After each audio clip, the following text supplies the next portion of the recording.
There's a strange idea that's haunted me for a while, one that seems to blur the line between imagination and existence. What if thoughts could take shape? What if belief could breathe? What if the things we imagine could imagine us back? I know that sounds like something pulled from the pages of an old occult book or whispered in an internet forum at 3 a.m. But stay with me because this idea, this word tulpa, might be one of the most fascinating bridges between myth, mind, and the very architecture of consciousness itself. And this is where mind beyond matter really began. It all started with a question that refused to leave me alone. What if the mind isn't just a place where reality is processed, but where it begins? So let's start at the beginning, or maybe at the illusion of one. Before we begin, let's remember where we've been. We started with the simplest question: can there be minds without brains? From the problem-solving slime molds and the secret memory of trees, we learned that intelligence doesn't always need neurons to think. Then, we wandered through palaces of memory, ancient architectures of imagination, where the mind becomes a map and thought becomes a space. Next, we tuned into the vibrational self, how frequency, sound, and resonance might be the hidden language of our bodies. After that came the dreaming brain, where sleep became a doorway, and every dream felt like a parallel realm we visit nightly. And last time, we drifted out of the body entirely, exploring projected consciousness, near-death experiences, and the strange frontier between here and elsewhere. Each episode has been a step outward and inward at once, tracing the edges of what mind can do. And tonight, everything falls back to the beginning, to the idea that started it all. What if thought itself could take form? What if belief could breathe? This is episode 6, The Mind That Made Itself, Tulpa, Thoughtforms, and Belief-Made Beings. The strange case of minds creating minds. And what happens when imagination stops being pretend? Hi, I'm Jane B, and welcome back to the Lil Word Podcast. And this is my Beyond Matter mini-series. If you're new here, this is a space where wonder meets science and curiosity is never too strange. And if you've been here since the first episode, thank you for wandering through this series with me. This is the heart of it, the idea that first sparked mind beyond matter. But stay tuned, because after this, there's one more bonus chapter, a final reflection on everything we've learned about perception, belief, and the mind's quiet power to shape the world. It's called Episode 7, Reality is Malleable, because maybe we don't see the world as it is. We see the world as our mind allows. When we talk about tulpas, these so-called beings made of thought, it's tempting to imagine a straight ancient line connecting mystic monks to modern minds. But the truth is much messier and much more interesting. The tulpa we know today, the idea of an imagined being gaining its own life, is not an unbroken tradition. It's a fusion, a tangled thread of misunderstood mysticism, Western occult experimentation, and later, psychological reinterpretation. To really understand what tulpa is, we need to unweave that thread back through mountains, monasteries, and drawing rooms filled with incense and curiosity. The word tulpa comes from the Tibetan Sprul pronounced tulpa. It means emanation, apparition, or even magical illusion. But here's the first twist. In the Tibetan Buddhist world, this wasn't about conjuring imaginary companions. In the traditional texts, Sprulpa is closely linked to Tulku, a title given to reincarnated lamas or great teachers. In doctrine, it corresponds to the Nirmanakaya, one of the 3 bodies of Buddha, the emanation body. It's said to be a manifestation of enlightened consciousness, not a separate being, but an extension of compassion projected into the world to help others awaken. When Tibetan masters visualized deities or teachers in meditation, they weren't trying to make something real in the way we might think of manifesting. These practices, like the generation stage of Tantric Yoga or Dream Yoga from the 6 Dharmas of Naropa, were deeply rooted in soteriology, the study of liberation or salvation. They weren't experiments in companionships or creativity. They were tools for transcendence. That distinction matters because while Tibetan practitioners visualized deities, mandalas, and protectors with astonishing clarity, the goal was never to bring them to life, but to realize the illusory nature of the self and all phenomena. So when modern Tulpamancers on the internet talk about creating a conscious being through imagination, they're not reviving an ancient practice. They're reinterpreting it through an entirely new lens, one that's more psychological than spiritual. This Tulpa was a mirror reflecting enlightenment. The modern Tulpa is a mirror reflecting the self. The next chapter in this story unfolds not in a monastery, but in the parlors of the late 1800s, a time when the West was captivated by seances, spirit photography, and the occult. Out of this fascination came Theosophy, a movement that tried to merge Eastern mysticism with Western esotericism. At its center were thinkers like Annie Besant and Charles Webster Leadbeater, names we met briefly in our episode on astral projection. They believed consciousness wasn't confined to the body, that the mind could travel, expand, even leave imprints in unseen dimensions. In 1905, Besant and Leadbeater co-authored a book titled Thoughtforms. It became one of the most influential texts in esoteric history and the unseen foundation of the modern tulpa. Every thought gives birth to a form. That was Besant's claim, that our inner life creates outer shapes in subtle, invisible matter. She wrote that the quality of a thought determines its color, its nature determines its form, and its intensity determines the clarity of its outline. Imagine a world where every idea we have blooms into color and motion, anger flaring into jagged red spikes, devotion rising as golden light. To Besant and Leadbeater, these weren't metaphors, they were metaphysical physics. They describe three classes of thought forms. First is those that look like the thinker. Second, those that resemble material objects. And third are those that are pure abstractions, radiant expressions of emotion or will. And here's where it gets strange. Besant claimed that when a thought form is focused and emotionally charged, it can merge with what we call an elemental, a kind of free-floating energy. Once that happens, the thought form can act as if it were alive. This idea that a thought can gain autonomy became the core of what we now recognize as Tulpamancy. The belief that with enough focus and feeling, a thought can cross some invisible threshold and become sentient. But Besant also offered a warning. Not all thought forms are benevolent. A mind steeped in anger or obsession could create something maleficent, a shadow given will. That possibility, the danger of our creations turning against us, would echo into every retelling that followed. The Theosophists never called their creations tulpas, but their writings gave the West a new framework for understanding imagination, not as fantasy, but as creative force, a power that could heal or hunt. A few decades later, a French explorer named Alexandra David-Néel set out across the Himalayas.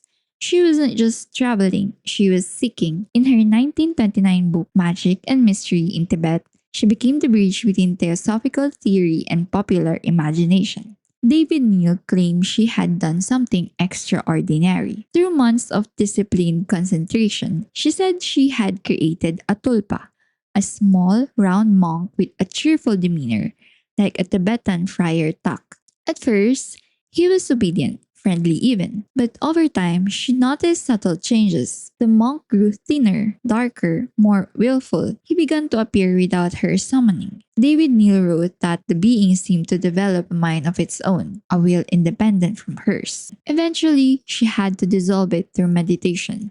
She described it chillingly, just as the child leaves its mother's womb. A creation becoming a creature. That moment, whether real, imagined, or symbolic, changed everything. It introduced a new element into the Western understanding of the tulpa, the runway creation.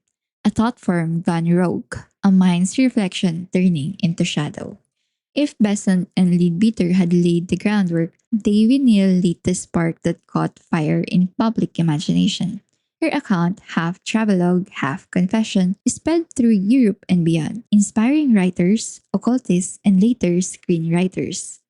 Even she admitted it might have been a hallucination, but the story had already escaped her control, much like her tulpa. From that point on, the tulpa would no longer belong to temples or esoteric circles. It had entered the cultural bloodstream, ready to be reimagined in pulp novels, paranormal documentaries, and eventually television shows like The X-Files.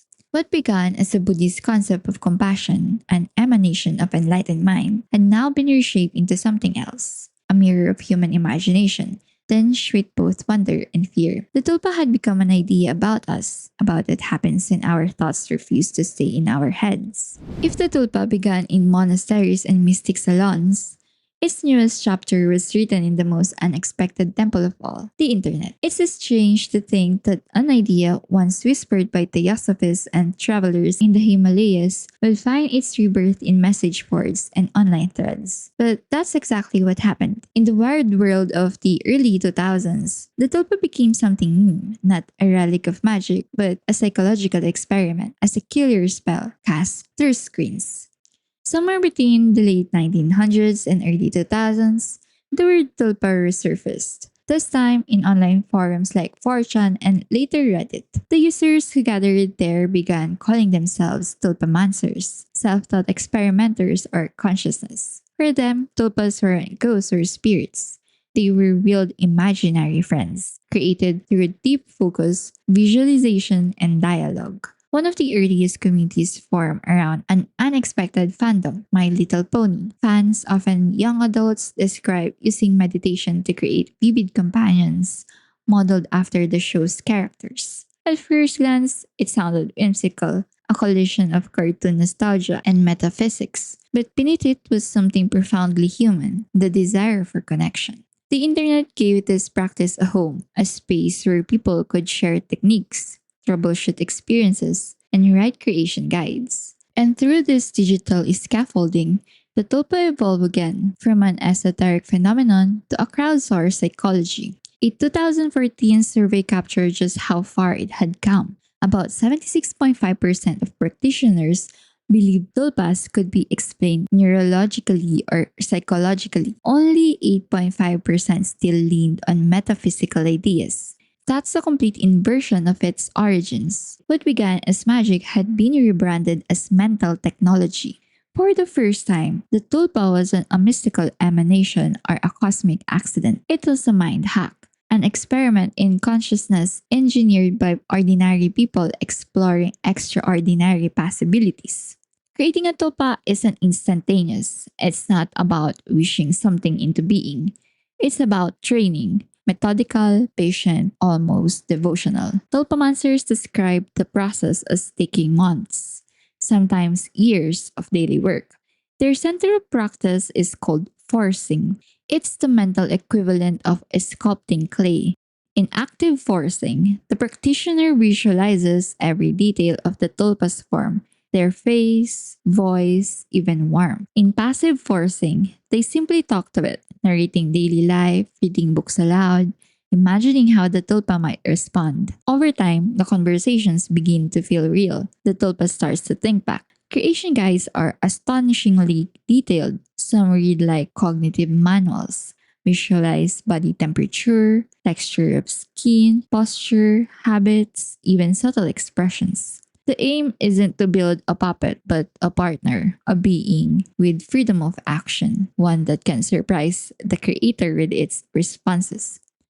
Once the tulpa's personality feels alive, practitioners move into a stage called imposition, teaching the senses to perceive the tulpa in the physical world. It begins subtly, a feeling of presence over the shoulder, a shape glimpse in peripheral vision, a voice heard internally but distinct from one's own. With time, some claim to see, hear, or even touch their tulpa. The most advanced step is switching, when the tulpa takes control of the body and the host's consciousness moves inward into what they call wonderland, an inner landscape where both can coexist.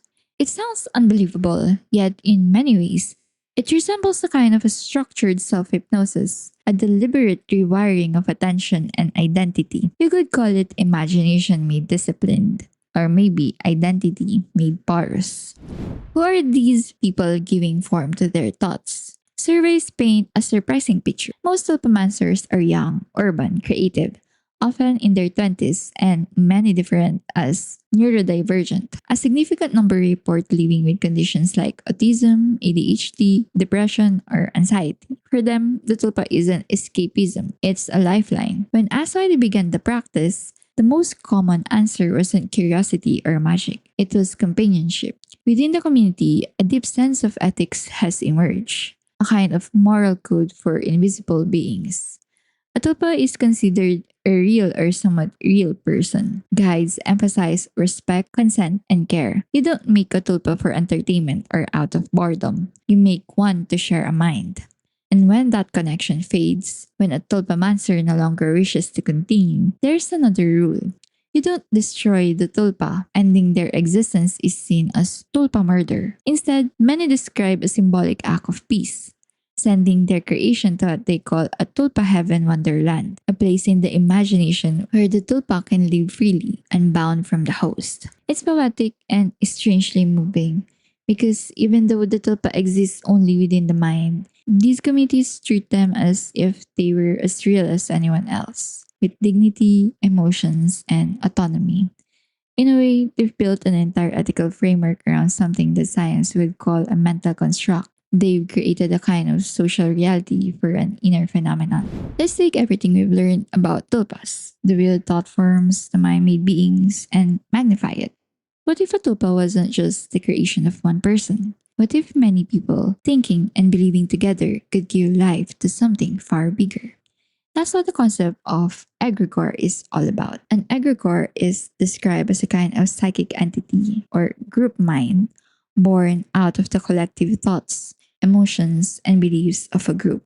You can think of it as a macroscopic version of a tulpa. Instead of one person's imagination made manifest, it's an idea powered by hundreds or even millions of minds. In ancient Greek and occult traditions, the egregore was said to gain strength as more people believed in it. The more attention, emotion, and ritual it received, the stronger it became, influencing the group that created it in return. In other words, we make it, but it also begins to make us. You've probably heard of one of the most famous examples of a modern egregore, the Slender Man. He began as an internet meme, a Photoshop creation born on online forums. But as more people contributed stories, images, and sightings, something strange happened. He started to feel real. People claimed to see him in their dreams, in forests, in reflections. Children feared him. Some even acted in his name. What began as fiction became a collective phenomenon, a digital age tulpa shaped by fear, repetition, and shared imagination. Another case, less chilling but more deliberate, is the Philip experiment. In the 1970s, a group of Canadian parapsychologists tried to prove that consciousness could project itself outward. They invented a fictional ghost named Philip Aylesford. They gave him a full biography, his birth, his death, even his favorite hobbies, and held seances to summon him. And what happened? The table began to move. There were raps and knocks that seemed to answer questions. The group reported feeling Philip's presence. Now, whether this was an unconscious movement or genuine phenomenon is up for debate. But what's undeniable is that something responded, as if collective belief itself had found a way to echo back. And egregores don't always live in the supernatural. They can exist in systems we participate in every day. Take a corporate brand, for instance. Think of a company like Apple. It's just a legal entity on paper, but through years of marketing, storytelling, and devotion, it became something much more. People identify with it, they line up for it, they defend it. It represents innovation, creativity, even lifestyle. That's not just branding, that's belief. The same applies to religious archetypes, collective symbols that embody shared ideals or values. These figures are sustained by centuries of faith, devotion, and ritual, shaping entire cultures and moral systems. When you look at it this way, egregores are everywhere, from fandoms and political movements to ideologies and nations. Anywhere groups gather around a symbol with conviction, something invisible takes root, something that feeds on their belief. In a way, we're constantly building invisible cities made of shared thought. Now, you might be thinking, this sounds mystical, but modern psychology and neuroscience already have names for how belief changes perception. Let's start with the placebo effect. It's one of the most studied examples of how the mind can shape reality on a personal level. When someone takes a sugar pill but believes it's medicine, the body actually reacts, releasing chemicals that reduce pain or improve mood. The cure doesn't come from the pill, it comes from belief. That's the power of expectation. It doesn't just interpret reality, it modifies it. Then there's the self-fulfilling prophecy. It's a psychological loop where expectation becomes outcome. If you truly believe you'll fail an exam, that belief shapes your behavior. You study less, worry more, and perform worse. If you believe you'll succeed, your confidence changes how you prepare and respond. Belief alters action, action alters reality. And when we zoom out, when belief becomes collective, the results can ripple through entire societies. Even ideas like the law of attraction, while not scientifically proven, reflect this deep human intuition. That thought and emotion somehow tune us to the world around us. That what we focus on, good or bad, tends to multiply in our experience. We might not be conjuring metaphysical forces, but we are constantly constructing mental realities that affect how we live. The same cognitive principles behind tulpas and egregores, focus, repetition, emotional charge, shared intent are also what drive placebo healing, social change, and even cultural trends. It's the same pattern, expressed through different languages. Belief shaping perception, perception shaping behavior, and behavior shaping the world we call real. So, when we talk about tulpas and egregores, we're really talking about a continuum from the individual mind to the collective mind, from an inner companion to a global idea, from imagination to reality. When you trace the journey of the tulpa, you're really tracing the story of the mind itself, from ancient mysticism to modern science, from esoteric imagination to digital culture. What began as a Buddhist concept of Sprulpa, a sacred emanation of compassion, has evolved into a secular practice, a psychological experiment in imagination and agency. Today's Tulpamancers aren't claiming magic, they're demonstrating mental plasticity. Through discipline, focus, and belief, a person can create a companion who feels, speaks, and grows beside them. And the evidence? It's not paranormal, it's phenomenological. It's in how they describe it, the voices, the dialogue, the companionship that eases loneliness and anxiety, the confidence and empathy that bloom in their daily lives. This isn't delusion, it's an extraordinary form of self-directed neurotraining, a living example of how belief and repetition can rewrite perception. But maybe the most beautiful realization here is that tulpas aren't isolated miracles. They sit on a continuum, from the personal to the collective, from the tulpa to the egregore, all powered by the same thing, attention. The same mechanism that allows one person to create a companion is the same force that allows millions to create myths, ideologies, gods, brands, nations. Our minds don't just perceive the world, they participate in its construction. So perhaps the real mystery isn't whether tulpas or egregores are real, it's that all reality, to some extent, is shaped by participation. Each thought, each story, each act of shared imagination adds another thread to the tapestry we call the world. And maybe that's what this entire series has been about, not monsters or miracles, but the quiet, astonishing truth that belief is creative. The study of tulpas isn't just about imaginary beings, it's about us, and the mind's untapped potential to imagine, heal, and build entire realities within itself. And if the mind can do all that behind closed eyes, just imagine what else it might be capable of. Tulpas and egregores are without a doubt some of the most curious and unsettling concepts I've come across so far. I've spent a lot of time exploring the strange corners of the human mind, but this This one felt different. The idea that you can create something alive, something that can think and act on its own just by imagining it hard enough. It's equal parts mind blowing and creepy. I'll be honest, I've never been the type to believe in imaginary friends. Even as a kid, I didn't have one. So the thought of intentionally building a tulpa, a conscious being inside my own head, feels unsettling. It's not something I would ever try, but I can understand why others do. For many, it's a source of comfort, a companion, a way to feel less alone in a world that can be overwhelmingly quiet or noisy. And for that, I have respect because sometimes survival takes strange forms. Then there's the idea of the egregore, a collective thought form. That one fascinated me in a different way. It made me wonder, what if the things I believe in, the stories I cling to, the symbols that guide me, what if they're not entirely mine? What if they're products of a shared imagination, built and sustained by countless other minds thinking the same way? That thought is both beautiful and terrifying. Because if that's true, if reality is something we co author, then maybe none of us are truly in control. Maybe we're all just actors inside someone else's script, living inside a collective dream that keeps rewriting itself. Sometimes I even wonder if this whole thing, life, thought, consciousness, is just a simulation, a grand mental projection. Maybe we're all tulpas of something larger, some greater mind, dreaming of us into being. I don't try to escape it. I don't try to disprove it because whether we're in a simulation or in someone's imagination, this is still where we are. And if this is the stage, then I might as well play my part. Well, these are just my thoughts, my little loop of wonder and unease.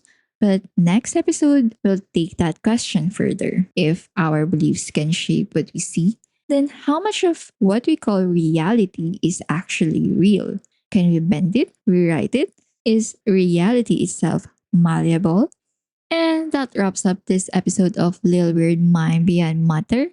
If the song got you thinking or feeling a little weird in the best way, go ahead and follow the podcast so you don't miss the next episode.